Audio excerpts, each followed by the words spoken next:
माता आदि शक्ति उन देवाधिदेव महादेव की सहचारिणी थी, जिन्हें कभी किसी के प्रति आसक्ति नहीं हुई थी। अब उन्हीं महादेव का स्नेह पाकर माता अत्यंत प्रसन्न थी और उसी प्रसन्नता से माता के शरीर से जो दिव्य तरंगे प्रस्फुटित हुई, उसने अंधकार को दूर कर एक नवीन प्रकाशमय सृष्टि की रचना करने आरंभ कर दी।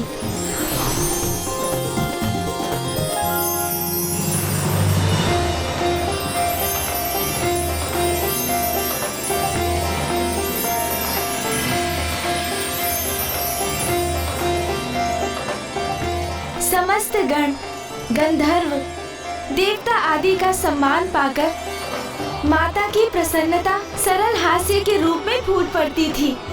माता के उसी आनंद ने अनेकों सुंदर रंगों में रंग दिया था कैलाश को।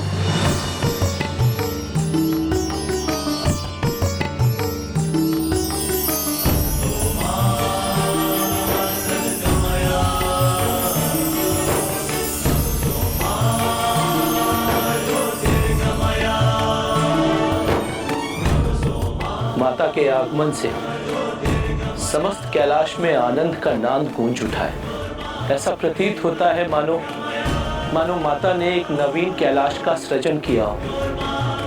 मेरी प्रभु से यही प्रार्थना है कि माता सदैव इसी प्रकार से आनंदित रहे, क्योंकि उन्हीं की प्रसन्नता के कारण ही समस्त कैलाश आनंद से झूम उठा है। माता कुष्मांडा की मुस्कुराहट इसकी भी प्रतीक है कि एक नारी की मुस्कान से ही पुरुष का संसार संपूर्णता को प्राप्त करता है।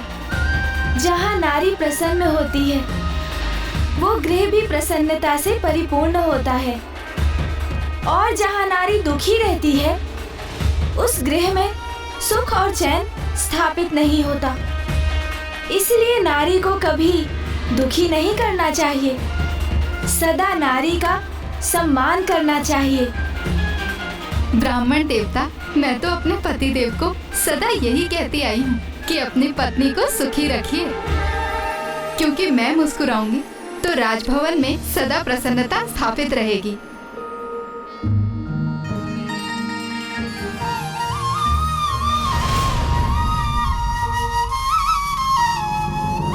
ये कैसी विचित्र विडंबना है कि जिनकी मुस्कुराहट से सृष्टि उजागर हुई, आज उन्हीं माता आदि शक्ति की मुस्कान उनसे छिन चुकी है, और ये सब महाराज देवोदास के कारण हुआ है। मेरी माँ प्रसन्न नहीं रहेंगी तो काशी में भी कहाँ समृद्धि हो सकेगी।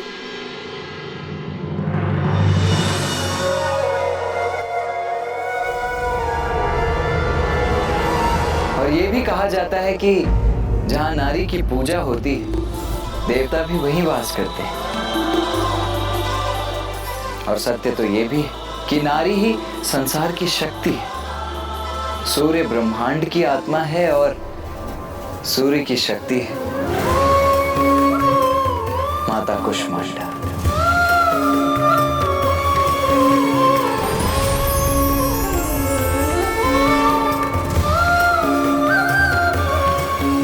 माता कुष्मांडा हृदय के चक्र में वास करती है, जिसे अनाहत चक्र भी कहा जाता है।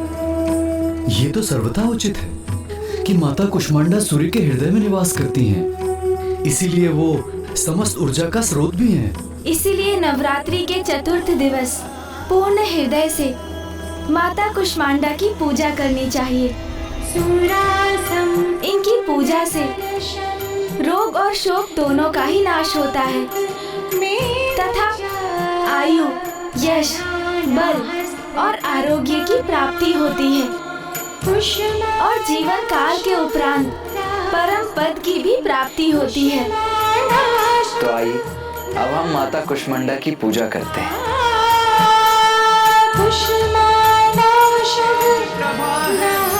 माता कुष्मांडा, इस ब्रह्मांड की रचना तुझसे सूर्य की उष्मा है माँ, तुझसे सूर्य की उष्मा है माँ, तुझसे सूर्य की उष्मा।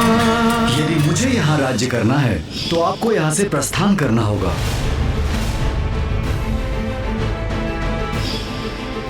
उस दिवस भी जगत पिता महादेव मुझे ऐसे देख रहे थे जैसे अपने प्रिय पुत्र को देख रहे हों। जब अनाहत चक्र निर्वाध रूप से कुंडलिनी की ऊर्जा से प्रकाशित होता है तो तब व्यक्ति अपने अहंकार के भाव से पूर्णतः रिक्त होकर संबंधों की असीम गहराइयों को समझकर उन्हें स्वीकार कर लेता है। जैसे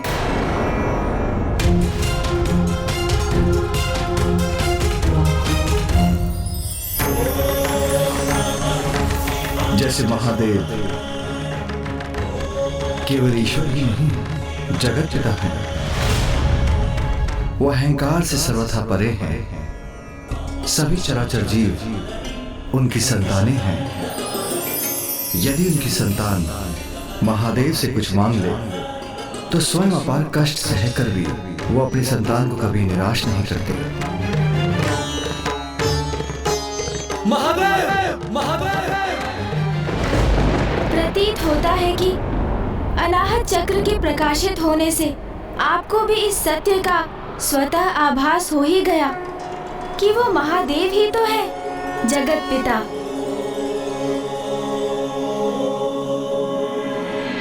अब हम माता की आरती करेंगे। मुख पर अद्भुत तेज प्रभा है, हे माता कुष्मांडा।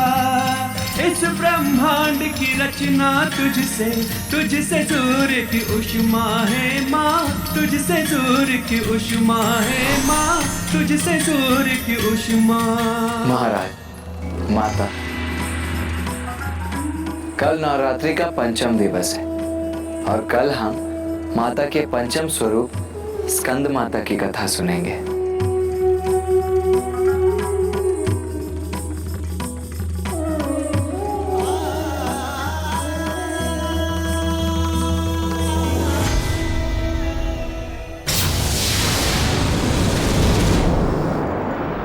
माता, जब प्रत्येक दिवस मैं और भैया महाराज देवोदास और माता सरला को आपकी कथा सुनाते हैं तो हमें इसका एक गहरा आभास भी होता है कि पिताश्री को प्राप्त करने के लिए आपने कितने कष्ट सहे हैं और हम आपकी भक्ति में पूर्ण रूप से डूब जाते हैं। पुत्र, वो कष्ट कहाँ जो मेरे लिए आशीर्वाद बने।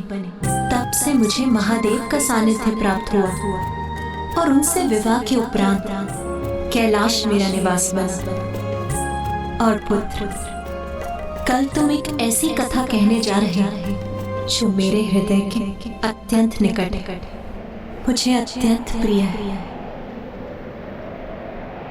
मेरे मातृत्व के सुख को प्राप्त करने की कथा, जब मुझे कार्तिकेय पुत्र रूप में प्राप्त हुआ।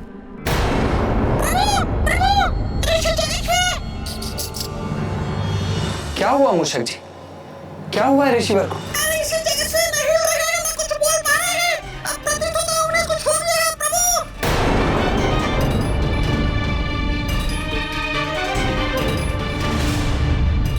जाओ पुत्र, वहां जाकर अपना कर्तव्य निभाओ।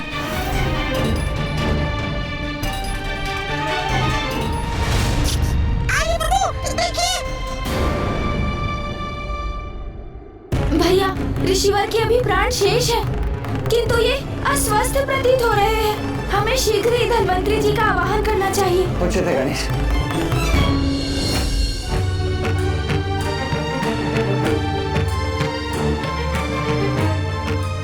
मैं इनके मुख में एक औषधि डालता हूँ। किंतु धन्वंतरी जी, ऋषिवर तो कुछ भी ग्रहण नहीं करेंगे। उन्होंने निर्जल और निराहार रहने का संकल्प लिया है। उस अवस्था में मैं लेप लगाकर इनका उपचार करने का प्रयास करता हूँ।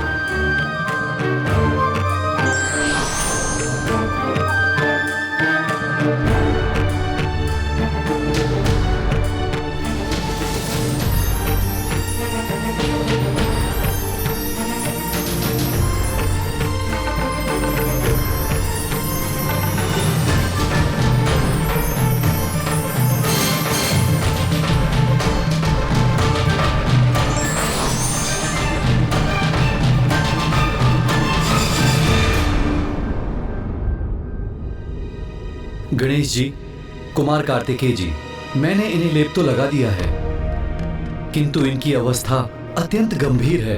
बस किसी प्रकार ये जीवित भर हैं। पिताश्री के दर्शन करने के लिए ही ऋषिवर के प्राण रुके हुए हैं। यदि पिताश्री ऋषि जगेश्वी की देहावसान से पूर्व काशी नहीं लौटे तो हम पर ब्रह्म हत्या का दोष लग जाएगा। नवरात्रि का आज पंचम दिवस है और आज हम माता के स्कंद माता स्वरूप की उपासना करते हैं।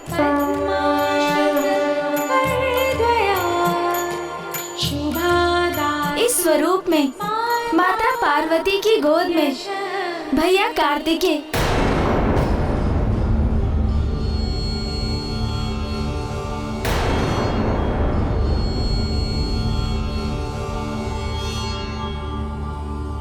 भैया महाराज, मेरा अर्थ था कुमार कार्तिकेय अर्थात गणेश जी के बड़े भैया। वो माता पार्वती की गोद में रहते हैं।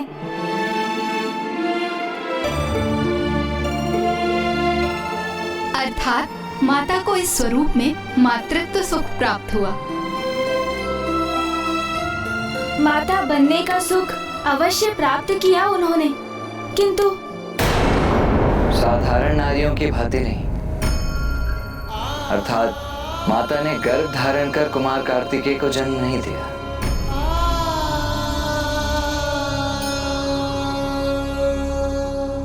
किंतु ये भी तो माँ की ही लीला थी। एक और माता पार्वती और महादेव का विवाह संपन्न हो चुका था और अब माता अत्यंत प्रसन्नता से गृहस्थीन का जीवन व्यतीत कर रही थी। उन्हें सभी सुख प्राप्त थे, किंतु संतान प्राप्ति की कामना तो अभी भी थी उन्हें। स्वामी, माता की पूर्णता तो संतान से होती है।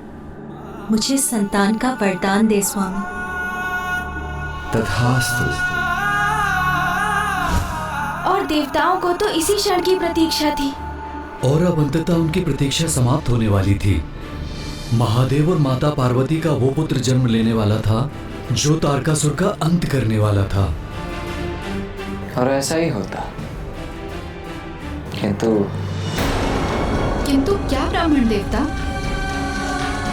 देवताओं ने इसमें एक और अवस्था जोड़ दी। महादेव ने माता पार्वती को संतान प्राप्ति का वरदान दे ही दिया। शीघ्र ही वो एक पुत्र को जन्म देंगी। इसी शुभ घड़ी की प्रतीक्षा तो हम सभी इतने वर्षों से कर रहे थे, क्योंकि अब अंततः उस तारकासुर के आतंक का अंत होने ही वाला है। इंद्रदेव, सूर्यदेव, तारकासुर का अंत तो हो जाएगा, किंतु एक नवीन समस्या का भी जन्म होगा जिस पर अभी तक आपका ध्यान नहीं गया।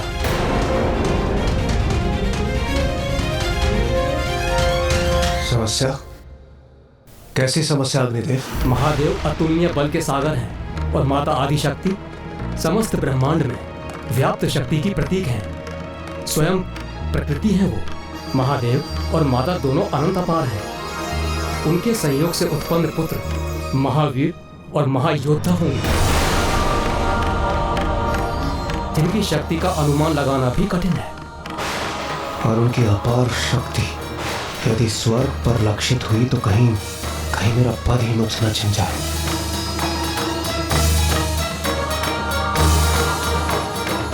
इस समस्या का हमें कोई ना कोई उचित समाधान ढूंढना ही होगा।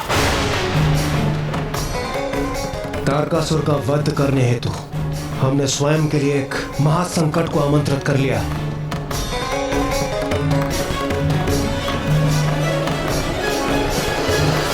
देवराज, अब इसका मात्र एक ही उपाय शेष है।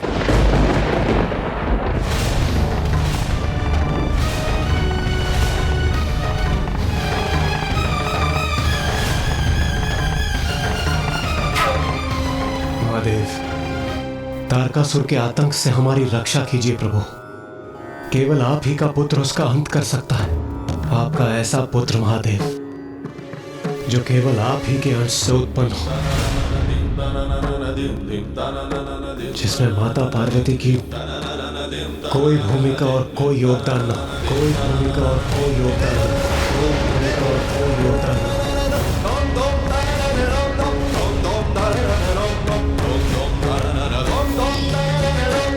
स्वामी, माता की पूर्णता तो संतान से होती है। मुझे संतान का वरदान दे स्वामी। तथास्तु, तथास्तु। महादेव, हम पर कृपा कर हमें ये वचन दीजिए कि आपके और माता पार्वती के संयोग से अभी कोई पुत्र जन्म नहीं लेगा। माता की पूर्णता संतान से होती है। मुझे संतान का वरदान दे स्वामी।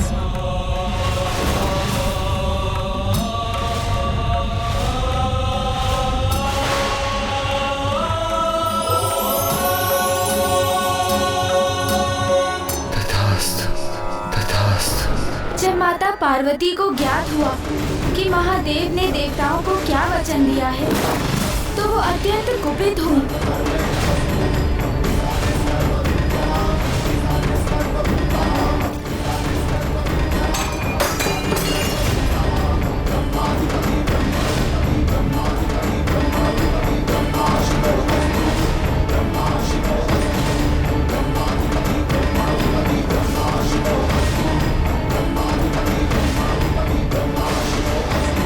देवताओं ने महादेव से ऐसा अनुचित वरदान मांगने का दुस्साहस भी कैसे किया।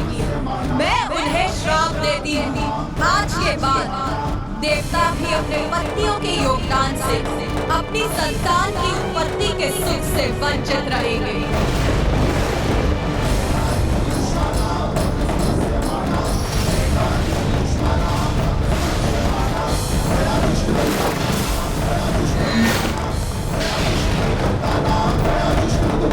महादेव को ज्ञात था ब्राह्मण देवता कि माता पार्वती संतान प्राप्ति को लेकर अत्यंत उत्साहित थी, तो उन्होंने देवताओं को ऐसा वरदान क्यों दे दिया? शिवलीला, शिवलीला, शिवलीला। तथास्तु, तथास्तु।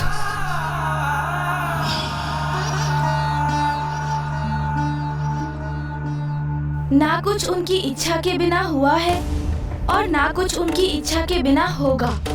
अर्थात ब्राह्मण देवता, इस वरदान के पीछे भी महादेव की कोई लीला छिपी हुई थी।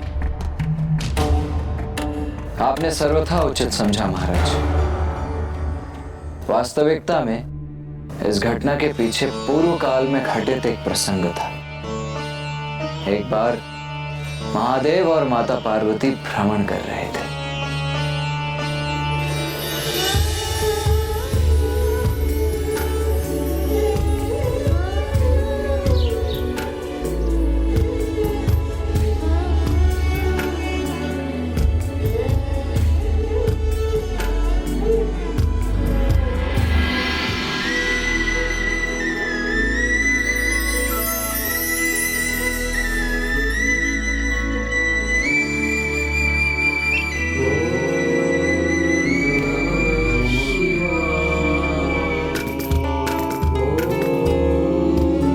स्वामी, इस सघन वन में कौन आपकी प्रार्थना कर रहा है? संगदिक ऋषि। अच्छा, तो अब समझी मैं। मेरे साथ भ्रमण पर निकलना तो मात्र एक बहाना था। वास्तविकता में तो आपको आपके भक्तों से भेंट करने की इच्छा यहाँ खींच लाई। कहिए, उचित कह रही हूँ ना मैं स्वामी? महेश्वरी, भक्त भगवान के दर्शन के लिए जितने आतुर होते हैं, उतने ही आतुर भगवान भी भक्त से भेंट करने के लिए होते हैं। तो चलिए ना, मैं भक्त और भगवान के मध्य आऊं, ये मुझे कदापि स्वीकार नहीं।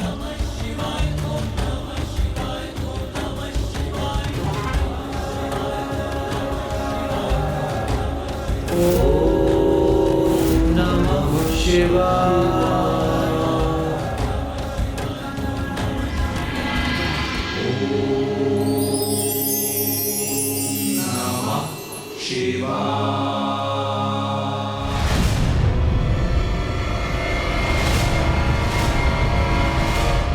वन में भ्रमण करते करते महादेव एवं माता पार्वती सनत कुमारों के आश्रम तक पहुंच गए।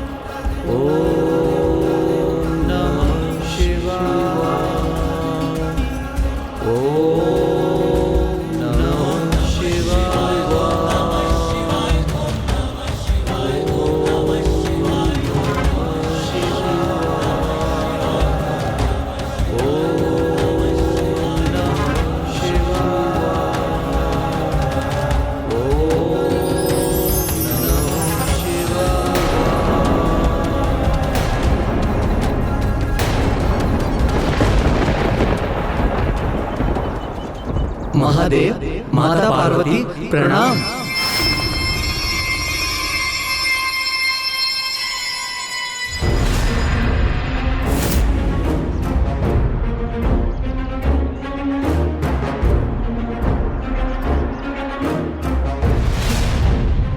ये क्या सनत कुमार, मैं तुम्हारे समक्ष खड़ा हूं और तुमने मेरा अभिवादन भी नहीं किया। महादेव, क्या चाहते हैं आप? कौन आपको प्रणाम करे?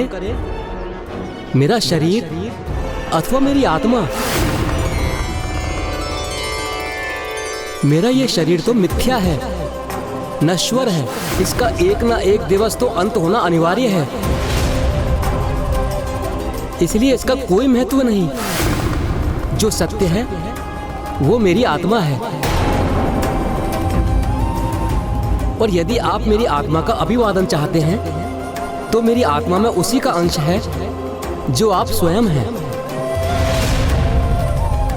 अर्थात हम एक ही तत्व हैं। तो फिर कौन बड़ा और कौन छोटा? तो मैं उठकर आपको क्यों प्रणाम करूं?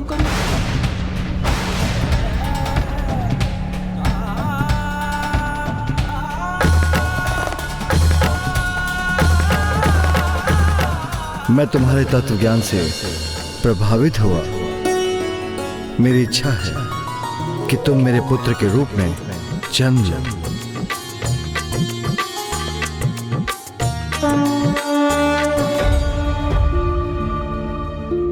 धन्यवाद प्रभु, आपका ही पुत्र बनकर जन्म लेना तो मेरा सौभाग्य होगा। अर्थात केवल आपका पुत्र नाथ?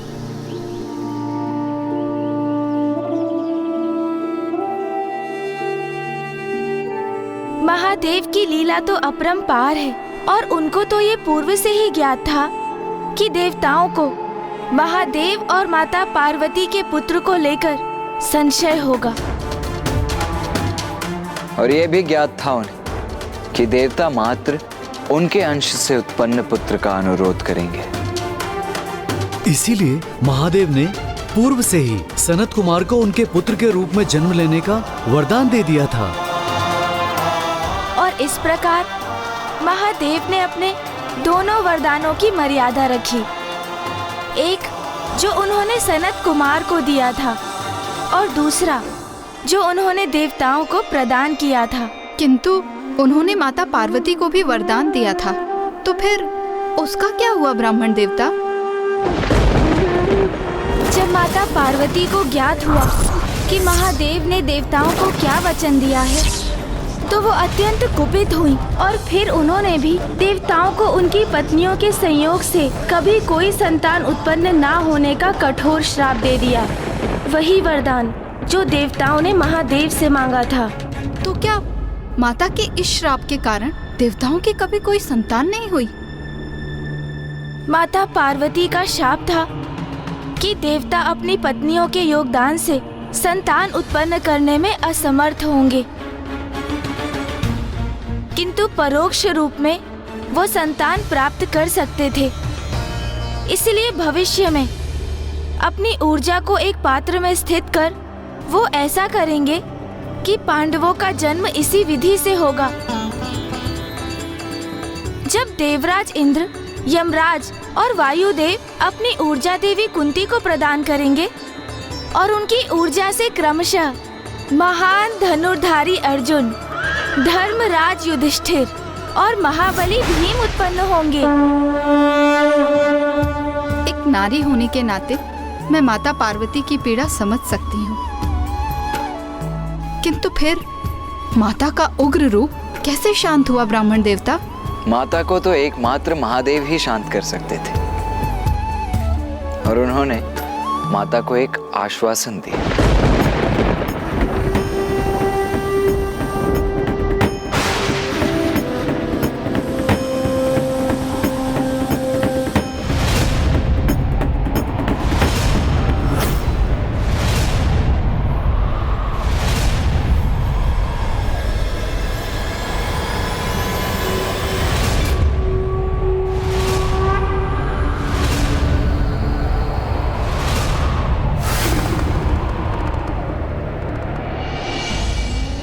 स्वामी, एक नारी के लिए इससे बड़े दुर्भाग्य की बात और क्या हो सकती है भला? उनका वरदान मेरे लिए श्राप के समान है। मुझसे मेरे मातृत्व का सुख छीन लिया उन सभी। उमा, हम जगत पिता और जगत माता हैं और देवता भी तो हमारी ही संतानें हैं। उनकी रक्षा भी हमारा ही दायित्व है, जो तभी संभव होगा जब हमारा ये पुत्र मेरे ही अंश से उत्पन्न हो।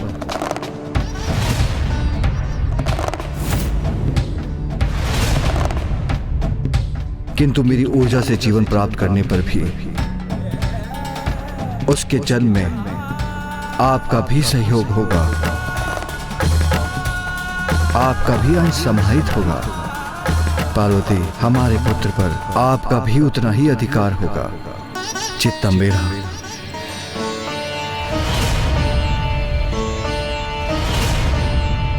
स्वामी, क्या ये संभव है? किंतु कैसे? मुझ पर विश्वास रखिए उमा।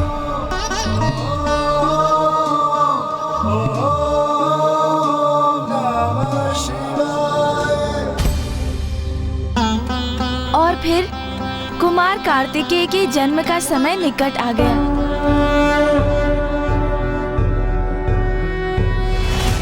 योगीश्वरो महासेनः कार्तिकेयो अग्निनंदनः स्कंदः कुमारः सेनानिः स्वामी शंकर संभव।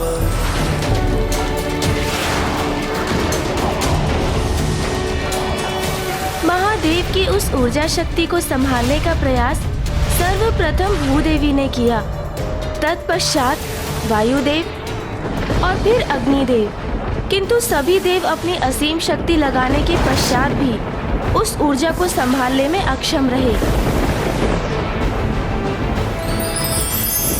महादेव की ऊर्जा को संभाल पाना तो माता गंगा के लिए भी असंभव प्रतीत हो रहा है।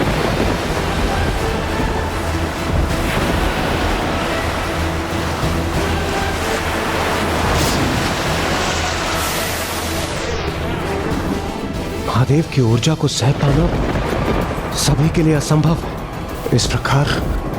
इस प्रकार उनके पुत्र का जन्म कैसे संभव? अब कैसे होगा तारकासुर का वध? मेरी ऊर्जा अब उचित गंतव्य पर पहुंची है। सरकंडू भी उसे संभाल पाने में सक्षम है।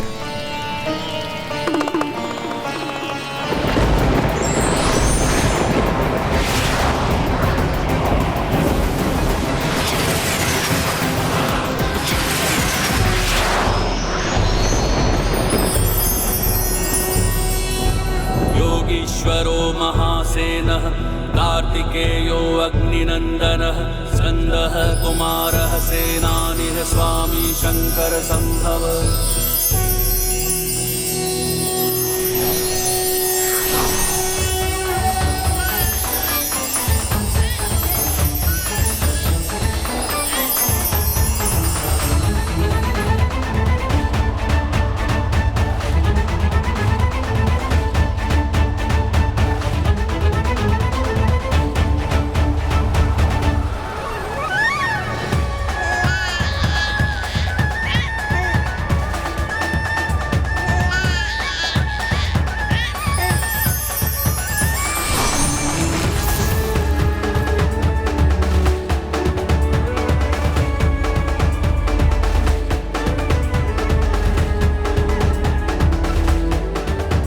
कौन है ये दिव्य सुंदर शिशु जो अपने सुंदर नेत्रों से हमें देख रहा है? प्रतीत हो रहा है जैसे वो हमें पुकार भी रहा है। हमें वहां जाना चाहिए।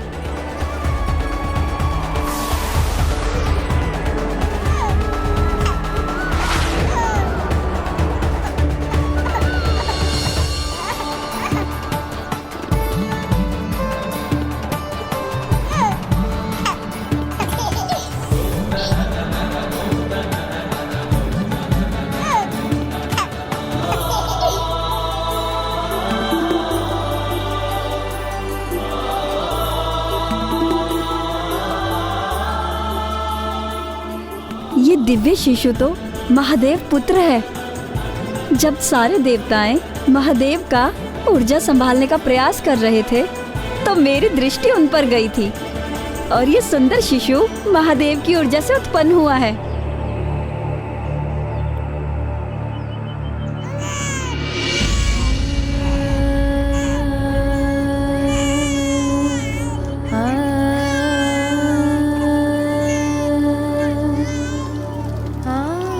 उमा, सरकंडूब तो आपका ही स्वरूप है, इसलिए मेरी ये संतान तो आपकी भी संतान है।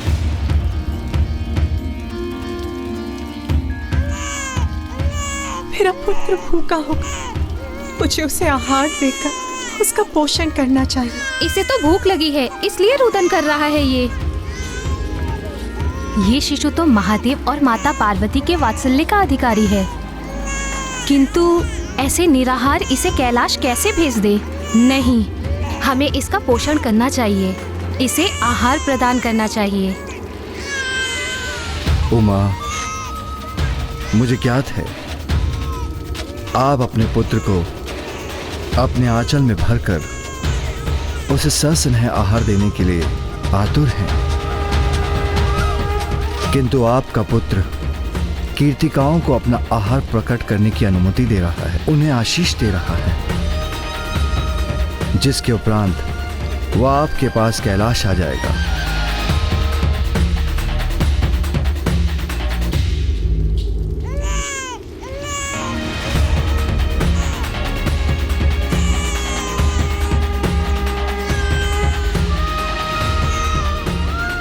उमा,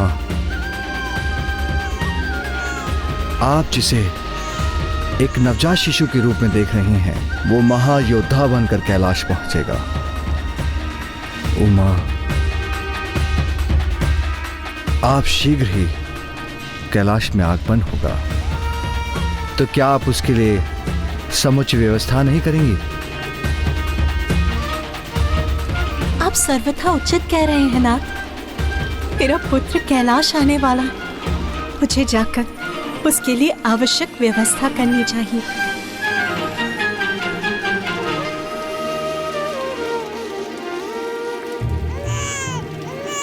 बस बस पुत्र, मैं अभी तुम्हें दुग्ध पान करा देती हूँ। अरे अरे अरे, अब क्या तुम ही इस बालक पर अपना सारा स्नेह न्योछावर करोगी? हमें भी तो इसे दो। हमें भी दो, हमें खिलाएंगे इस बालक को, हम खिलाएंगे इस बालक को।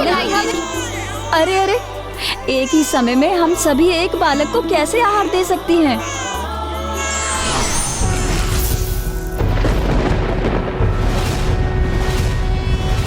योगीश्वरो महासेनः कार्तिकेयो अग्निनंदनः स्कंदः कुमारः सेनानिः स्वामी शंकर संभव।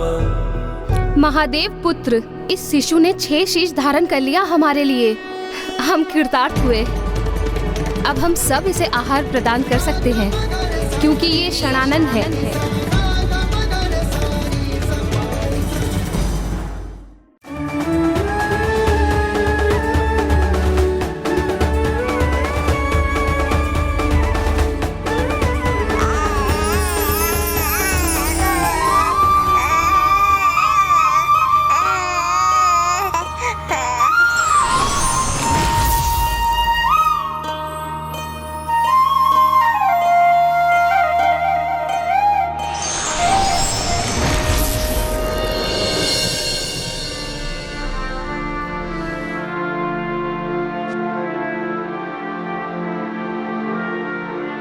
और इस प्रकार उन महायोद्धा महादेव पुत्र कुमार कार्तिकेय का जन्म हुआ, जो भविष्य में तारकासुर का वध करने वाले थे।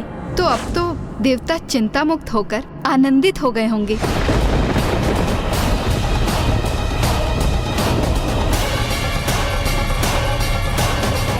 नहीं, देवराज इंद्र अभी भी सशंकित थे।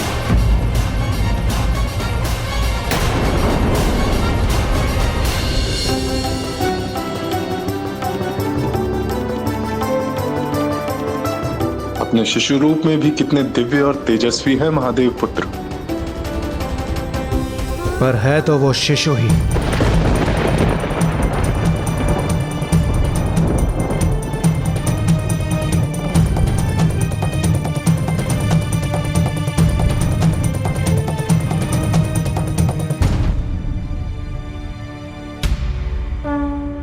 मैं समझने में असमर्थ हूं। ये शिशु तारकासुर से युद्ध कैसे कर सकता है? इंद्रदेव सर्वथा उचित कह रहे हैं।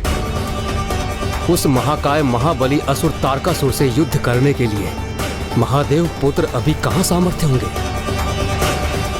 तो क्या हमें अभी और प्रतीक्षा करनी होगी, इनकी आयु की वृद्धि की, इनकी शिक्षा प्राप्ति की? ये अनंत प्रतीक्षा तो अब असहनीय होती जा रही है।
महादेव पुत्र तो किशोर हो गए,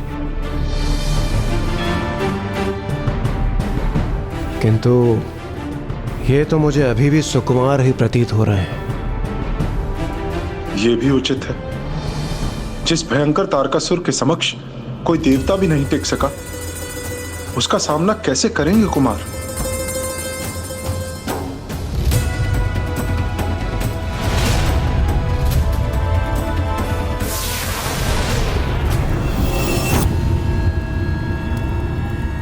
आप क्यों नहीं समझ रहे महाराज? जिनका जन्म हुआ है उनके समक्ष आप कदापि नहीं टिक सकेंगे। नियति निर्धारित है। अब तो आप इस सत्य को स्वीकार कीजिए महाराज। बहुत अभिमान था ना आपको अपने विश्वास पर, किंतु स्वयं को सुरक्षित रखने की आपकी सभी योजनाएं असफल रही। और फिर अब तो महादेव का पुत्र भी उत्पन्न हो गया है, जिससे सर्वथा अनुचित प्रमाणित हुआ है आपका विश्वास महाराज।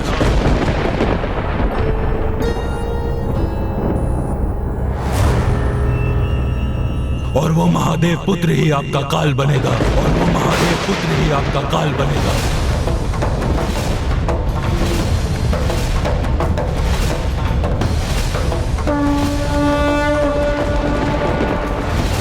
आपका तो सर्वनाश होगा ही, किंतु इन सभी का सर्वनाश होगा।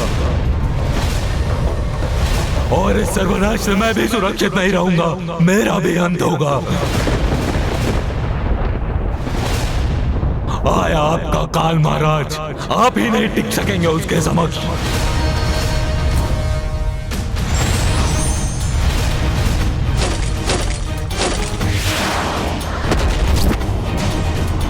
काल हूं तुम्हारा, शीघ्र जन्म लेकर तुम्हारा वध करूंगा मैं।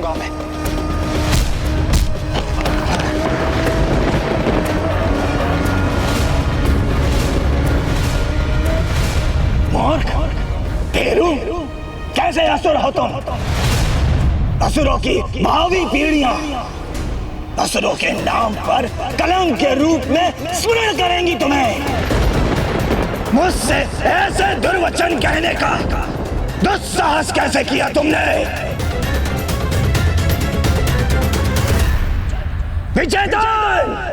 जी महाराज। पंचा को बुलाओ। जी महाराज। पंचा! पंचा! पंचा! अब ये पंचा कौन है?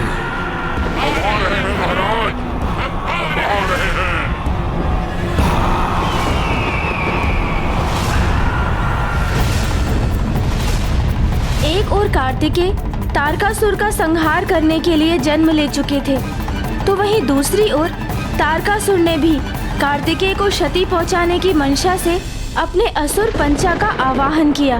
माता पिता अर्थात महादेव एवं माता पार्वती के बारे में ज्ञात हुआ। आप सभी ने सस्नेह मेरा पालन पोषण किया, इस नाते आप सभी मेरी माताएं हैं। तो कहिए माता, मैं किस प्रकार आपका ये ऋण चुकाऊं? पुत्र, हमें माँ कहकर संबोधित किया है तुमने, इसी सौभाग्य ने हमें धन्य कर दिया है। किंतु पुत्र, तुम्हारा मूल निवास यहाँ नहीं, कैलाश है। हमने तुम्हारा पालन पोषण अवश्य किया है, लेकिन तुम्हारे माता पिता महादेव और माता पार्वती हैं। जाओ पुत्र, अब तुम कैलाश जाओ, क्योंकि वहाँ तुम्हारी माता बड़ी अधीरता से तुम्हारी एक झलक पाने के लिए प्रतीक्षा कर रही होगी।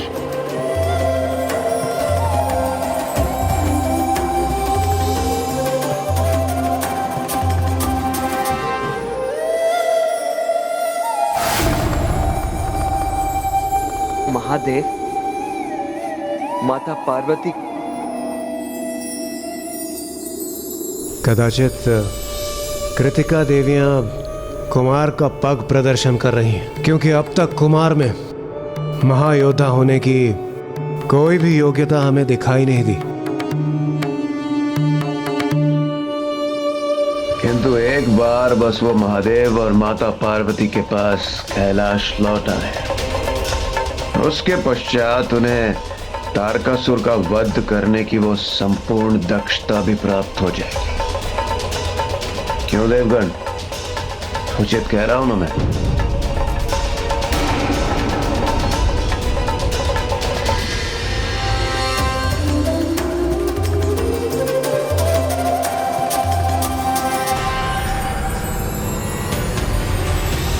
एक ओर जहां महादेव पुत्र कुमार कार्तिकेय का जन्म हो चुका था, वहीं दूसरी ओर दुष्ट तारकासुर भी युद्ध के लिए अपनी नई योजना बना चुका था। पंचा! पंचा! पंचा!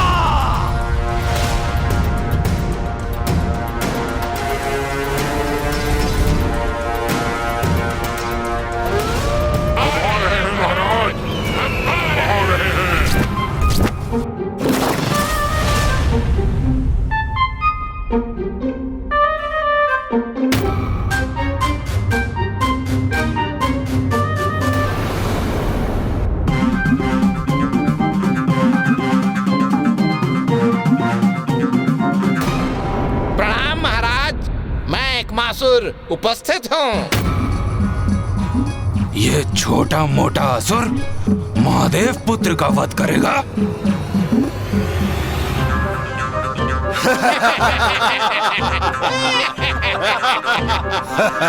कैसा अटपटा असुर है ये?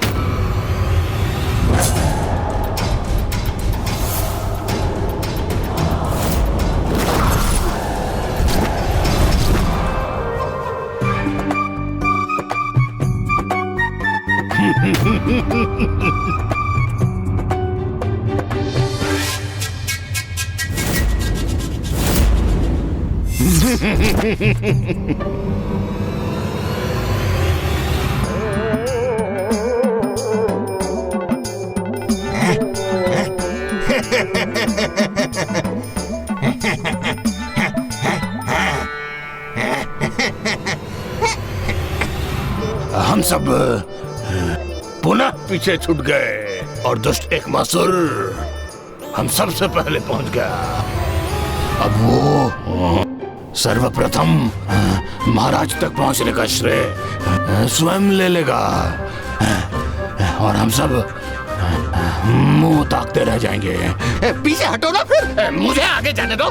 शीघ्र पहुंचना है मुझे महाराज तक। आगे बढ़ो, अन्यथा मार्ग से हटाओ। मैं जाऊंगा, मैं जाऊंगा, मैं आगे जाऊंगा, मैं जाऊंगा।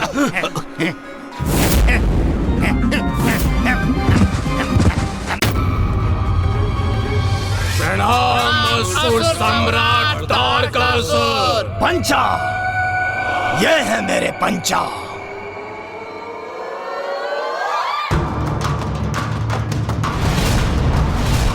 मृत्युदाता पंचा विदूषक बनकर किसी का भी विश्वास अर्जित कर लेते हैं तो अपनी माया से उसे अंतहीन मृत्यु भी प्रदान कर सकते हैं।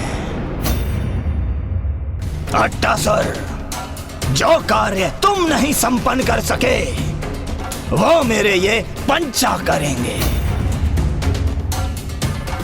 ये वध करेंगे उस महादेव पुत्र का, महादेव पुत्र का।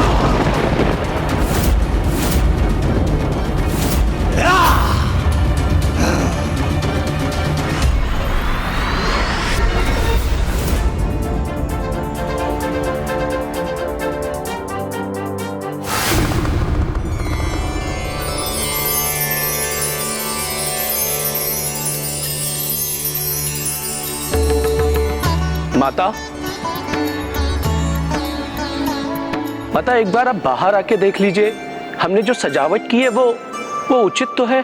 जी नंदी जी। आइए।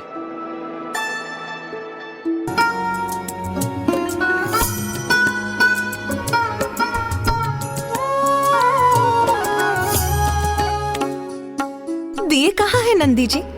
माता, गण अभी उन्हें भी उनके स्थान पर रख रहे हैं, देखिए। दिए पर्याप्त होने चाहिए नंदी जी। संपूर्ण कैलाश उनके प्रकाश से जगमगाता चाहिए मुझे। कैलाश का दीपक जो आ रहा है, मेरा पुत्र आ रहा है।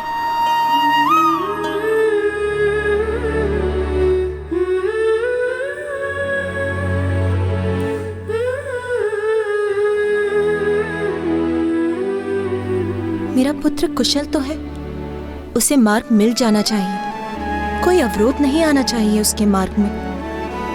माता, क्या हुआ माता? माँ बन चुकी हूं मैं, तो मेरा चिंतित होना तो स्वाभाविक ही है। मैं तो बस अपने हृदय को यही विश्वास दिला रही हूँ कि सब कुछ कुशल तो है ना। मेरे पुत्र के साथ कुछ अप्रिय तो घटित नहीं होने जा रहा ना। अब खड़े क्यों हो? जाओ, महादेव पुत्र का अंत करके लौटो। चिंता के कारण अवश्य महाराज की बुद्धि भ्रमित हो गई है। ये असुर जो अपने शरीर के अंग नहीं संभाल सकते, वो महादेव पुत्र का वध भला क्या करेंगे?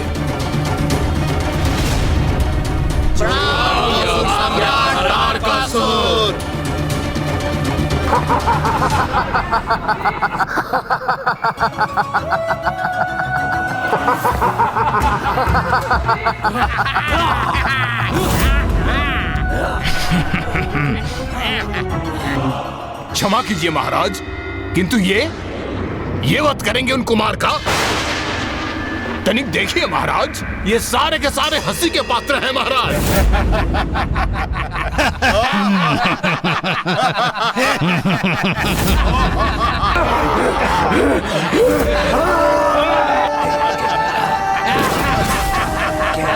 पंचा,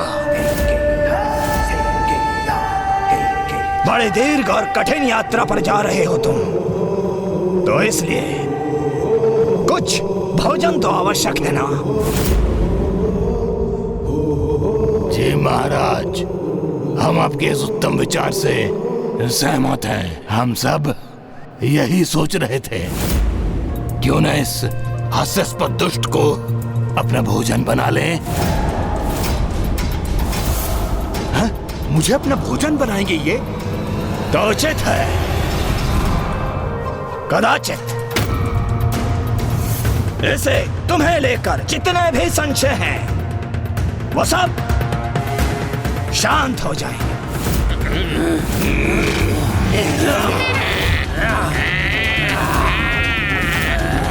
क्षमा महाराज, मैं तो केवल इसलिए हंस रहा था कि ये सारे के सारे कितने हास्यास्पद लग रहे हैं महाराज।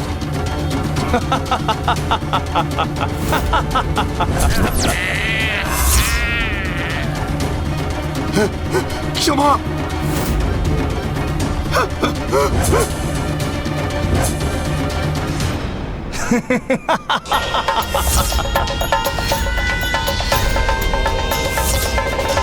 अरे, इन्होंने तो घेर लिया मुझे।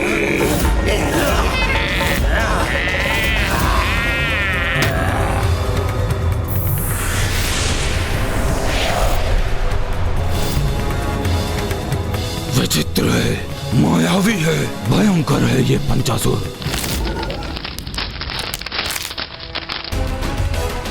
महाराज मुझे मुक्त करा दीजिए। अरे छोड़ो, जाना दो मुझे।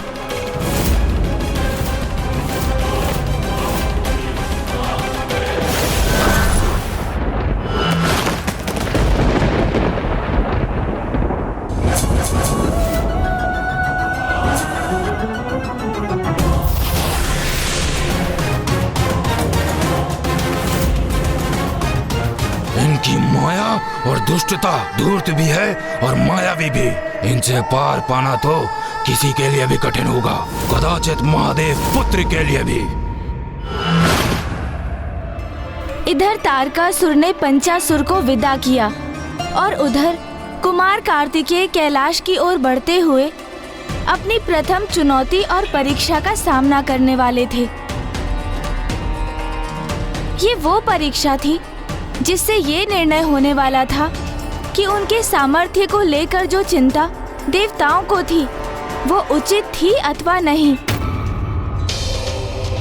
अर्थात कुमार कार्तिकेय के लिए जो प्रतीक्षा देवताओं ने की थी वो उचित थी अथवा नहीं।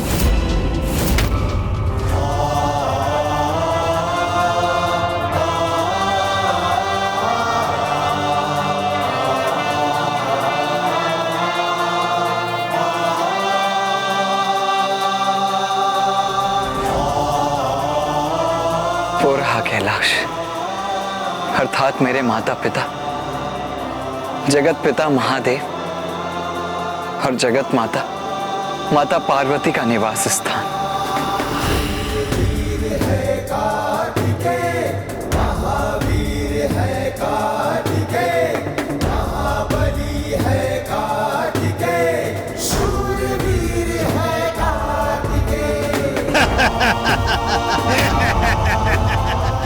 सब दोष तुम्हारा है मूर्ख। मुझे मूर्ख बोल रहा है? मुझे? अपना दोष मुझ पर बन रहे हो। तुम्हारे कारण ही भटके हम। कौन है ये? चलो हटो, अधिक मत बोलो। भूल तुम्हारी है और भुगतू मैं। अरे हम तुम्हारे ही कारण भटके हैं। रुक जाइए आप सभी। मछली जाल में फंस गई है।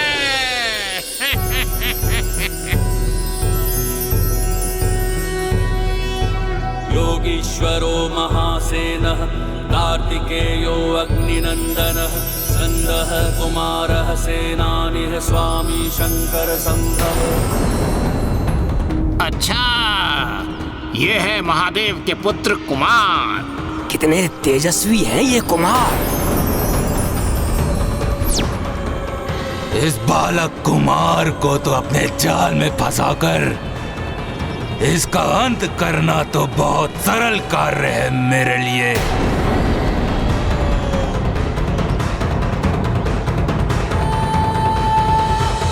कौन है आप सभी और इस प्रकार यहाँ कलह क्यों कर रहे हैं? मैं बताता हूँ कि हम कौन हैं।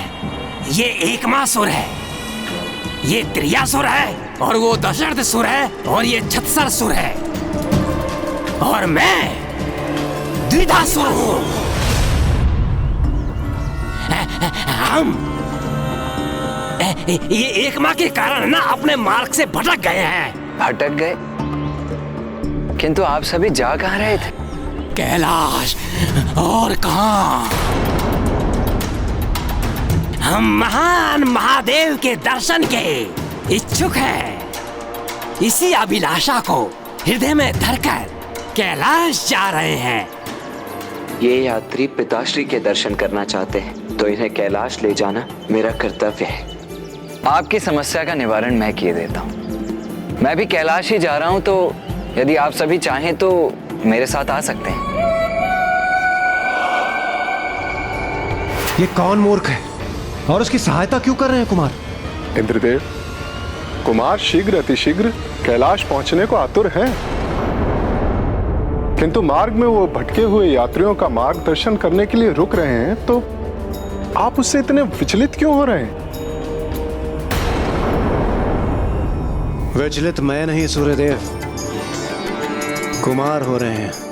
प्रतीत होता है अकेले कठिन यात्रा करने के विचार से ही वो भय का अनुभव कर रहे हैं, इसलिए वो किसी का साथ पाने के लिए आकांक्षी है। क्योंकि है तो वो सुकुमार किशोर ही ना।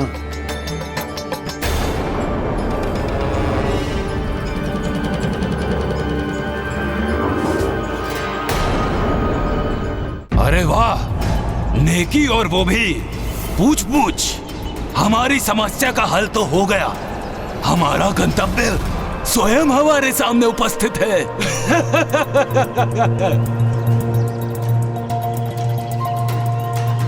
आइए।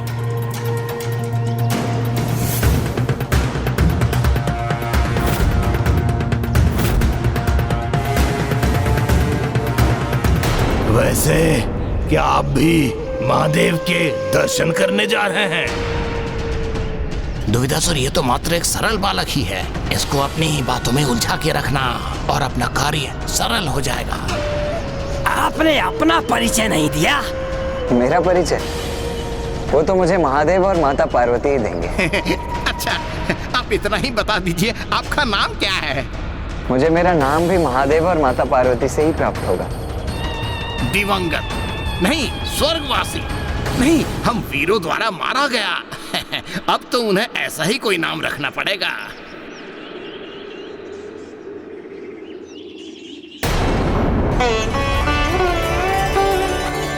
माँ, पिताश्री, मैं आपके दर्शनों के लिए अत्यंत अधीर हूँ।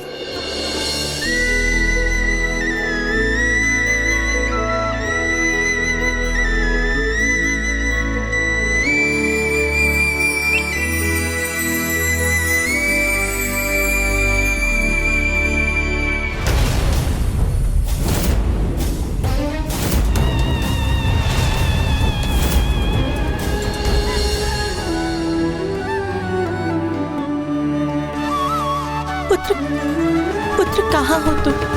मेरे नेत्र कब से तुम्हें देखने के लिए अधीर हो रहे हैं। शीघ्र आ जाओ पुत्र, मुझे तुम्हारी बहुत चिंता हो रही है।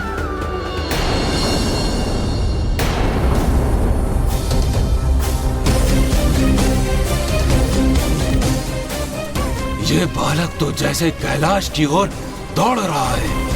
हम जिस कार्य के लिए आए हैं वो करने का कदाचित यही उपयुक्त समय है।